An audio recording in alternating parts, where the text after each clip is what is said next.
Bismillahirrahmanirrahim. Assalamualaikum warahmatullahi wabarakatuh. Perkenalkan, nama saya Anissa Miranti Amri dengan NIM 2320203886108059. Saya merupakan mahasiswa dari program studi pendidikan agama Islam pada program Pasca Sarjana IAIN Parepare. Nah, pada kesempatan kali ini saya akan mempresentasikan kelebihan dan kekurangan dari kelima jurnal yang telah saya resensi. Kelima jurnal tersebut membahas tentang perangkat dan aplikasi pembelajaran online berbasis mobile learning, beserta dengan konten pembelajarannya. Berikut ini kelima judul jurnal yang akan saya presentasikan. Pertama, efektivitas game Marble Muslim Kids pada mata pelajaran PAI untuk meningkatkan pembelajaran yang menyenangkan. Kedua, pengembangan aplikasi dari Pinter sebagai media pembelajaran berbasis mobile learning pada materi fluida dinamis. Ketiga, pengembangan Brimolang aplikasi belajar geometri molekul budaya Palembang untuk pembelajaran kimia dengan pendekatan etnopedagogi. Keempat, pengembangan desain antarmuka pengguna aplikasi mobile learning berbasis model untuk smartphone studi kasus xert.id.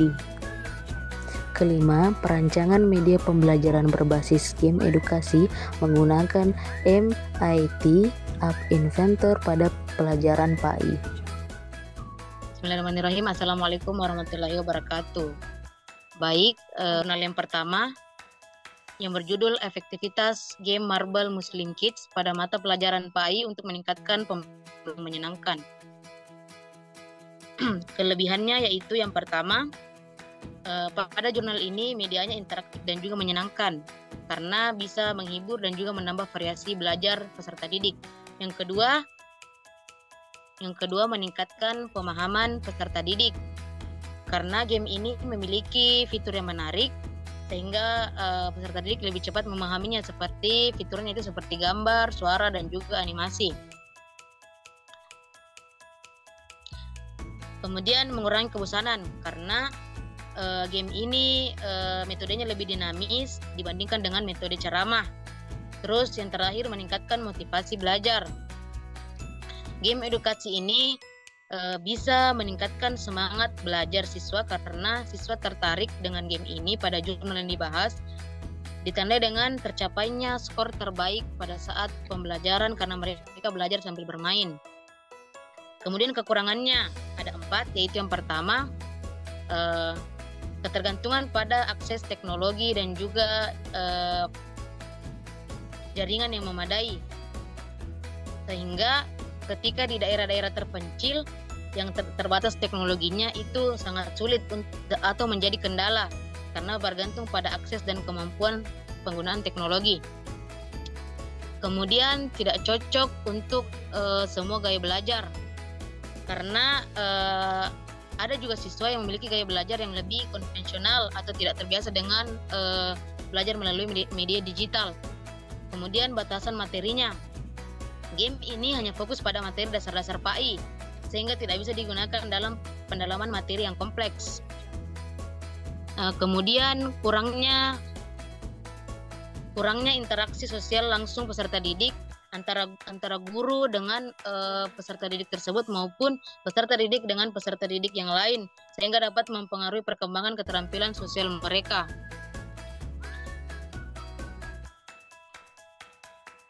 Kemudian di jurnal kedua,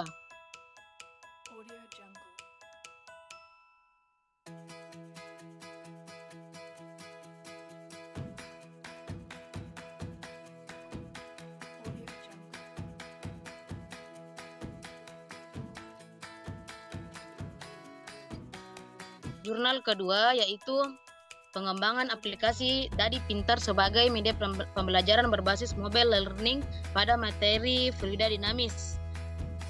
Kekurangannya itu yang pertama,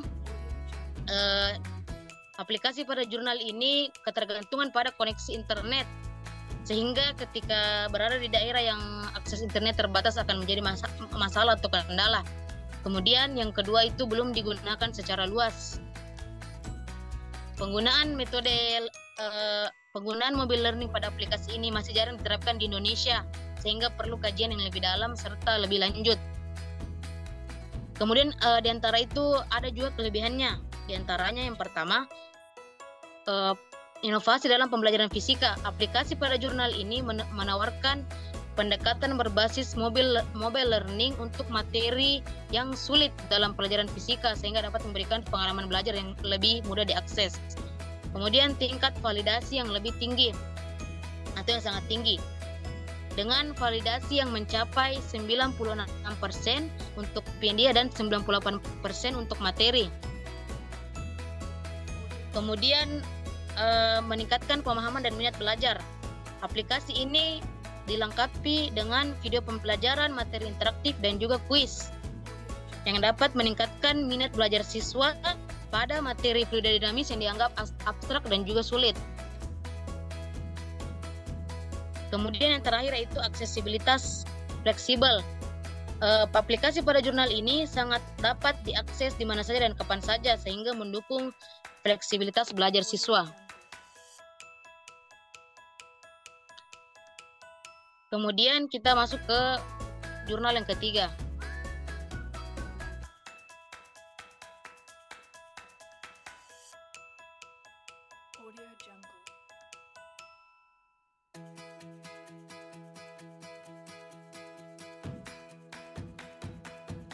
Jurnal yang ketiga yaitu tentang yang berjudul Pengembangan Brimolang, Aplikasi Belajar Geometri Molekuler Budaya Palembang untuk Pembelajaran Kimia dengan Pendekatan Etnopedagogi. Di antara kelebihannya itu yang pertama, jurnal ini mengintegrasikan budaya lokal yang dimana menggunakan pendekatan etnopedagogi yang mengaitkan materi kimia dengan budaya lokal Palembang, sehingga pembelajarannya lebih bermakna dan juga kontekstual. Terus yang kedua yaitu adanya teknologi augmented reality atau AR.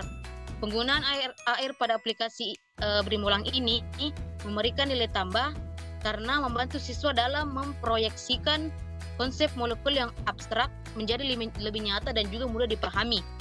Kemudian validasi yang baik. Aplikasi pada jurnal ini dinilai sangat baik oleh ahli media, bahasa, dan juga materinya dengan nilai rata-rata validasi di atas 83%, yang berarti menunjukkan bahwa aplikasi ini layak digunakan sebagai pembelajaran.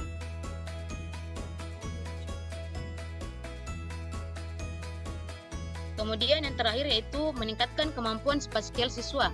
Aplikasi pada jurnal ini dapat meningkatkan kemampuan spasial siswa khususnya dalam memahami molekul kimia yang seringkali sulit dipahami para siswa.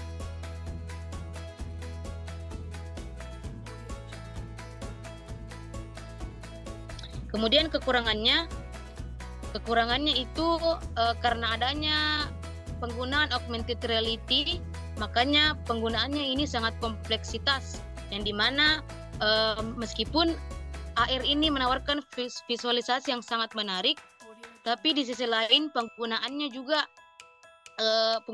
memerlukan perangkat dengan spesifikasi yang tinggi yang tidak dimiliki oleh semua siswa. Kemudian yang kekurangan yang kedua, ketergantungan pada teknologi seperti halnya tadi aplikasi Dadi Pinter Brimolang. Aplikasi ini juga sangat bergantung pada akses teknologi yang memadai, sehingga mungkin kurang cocok pada daerah-daerah yang terbatas teknologinya. Kemudian kita masuk ke jurnal yang keempat.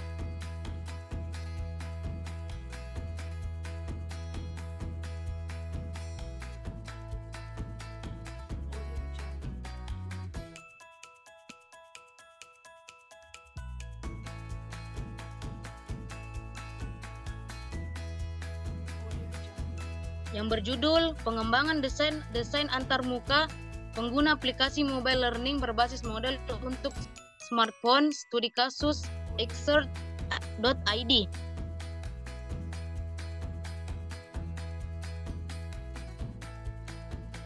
Kekurangan pada jurnal ini diantaranya subjek penelitiannya itu terbatas.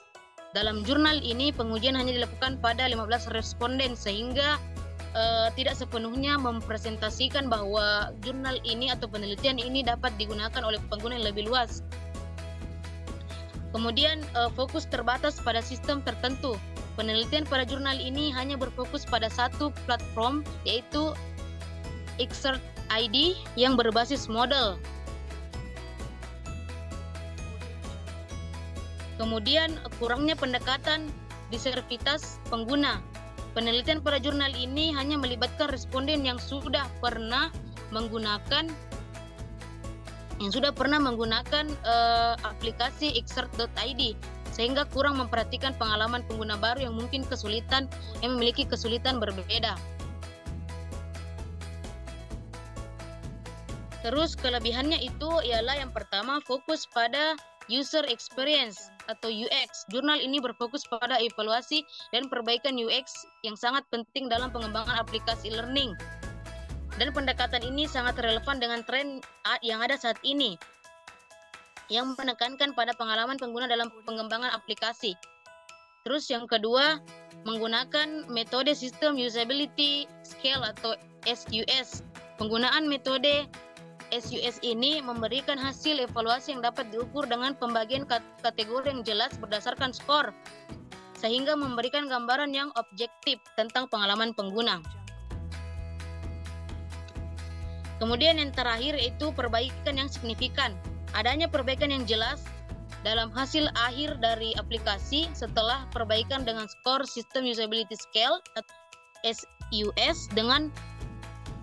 dari full 48 menjadi excellent atau 95, yang menunjukkan peningkatan besar dalam penggunaan aplikasi ini. Kemudian kita masuk ke jurnal terakhir.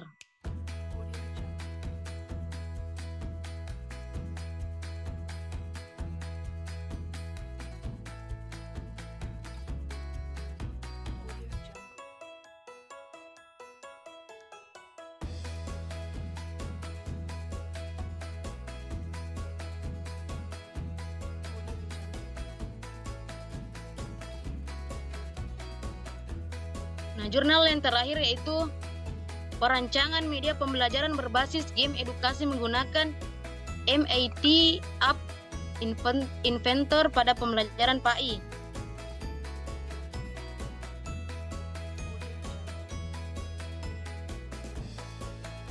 Di antara kekurangannya yaitu yang pertama, jurnal ini hanya membahas pada mata pelajaran yang tertentu. Hasil penelitiannya ini hanya berfokus pada PAI di satu sekolah, yaitu SMA 1 Lubuk Alung. Sehingga penerapannya mungkin terbatas untuk mata pelajaran yang lain atau lingkungan yang lebih luas. Kemudian yang kedua, ketergantungan juga pada perangkat dan teknologi. Penggunaan MAT App Inventor pada jurnal ini mungkin memerlukan pelatihan tambahan bagi guru yang tidak familiar dengan teknologi ini, sehingga bisa menjadi kendala di sekolah-sekolah yang keterbatasan perangkat smartphone. Kemudian yang terakhir yaitu skala pengujian terbatas. Meskipun dalam jurnal ini pengujiannya dilakukan, tapi sampelnya mungkin terlalu kecil, hanya 15 siswa dan beberapa guru.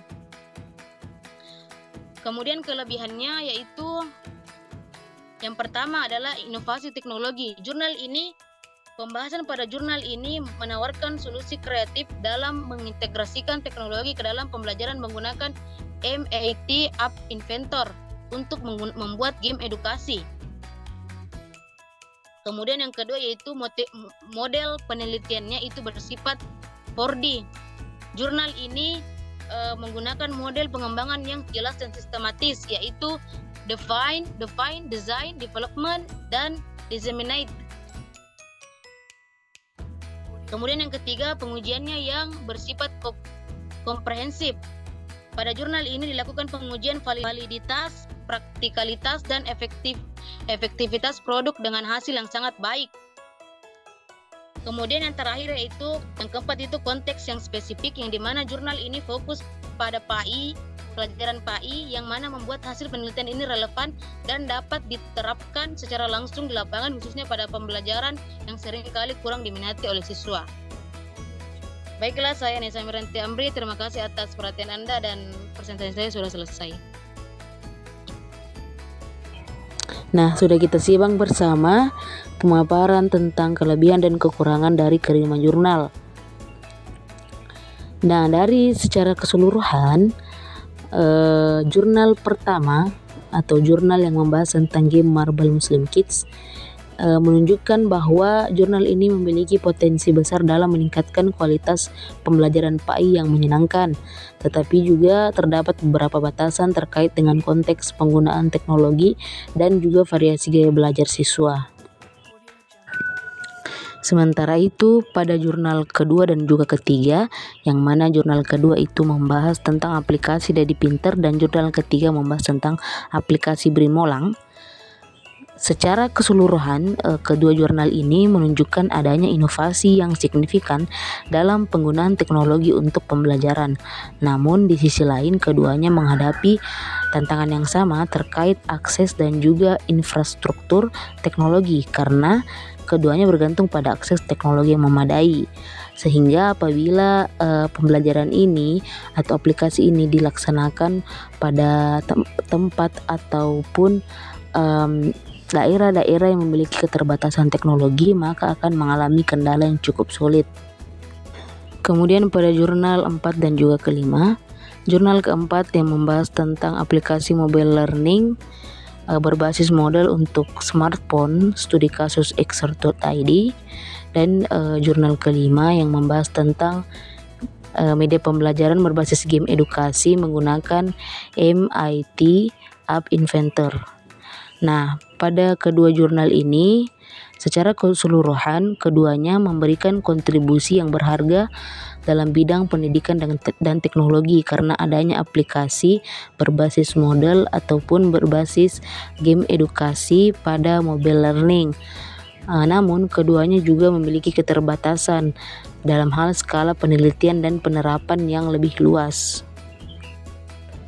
Baik, demikian presentasi kelebihan dan kekurangan 5 jurnal yang membahas tentang perangkat dan aplikasi pembelajaran online berbasis mobile learning yang telah saya kaji dan juga saya telah resensi sebelumnya. Sekian dan terima kasih. Mohon maaf apabila ada salah kata. Terima kasih atas perhatian Anda. Semoga bermanfaat materi yang saya paparkan pada kali ini. Wassalamualaikum warahmatullahi wabarakatuh.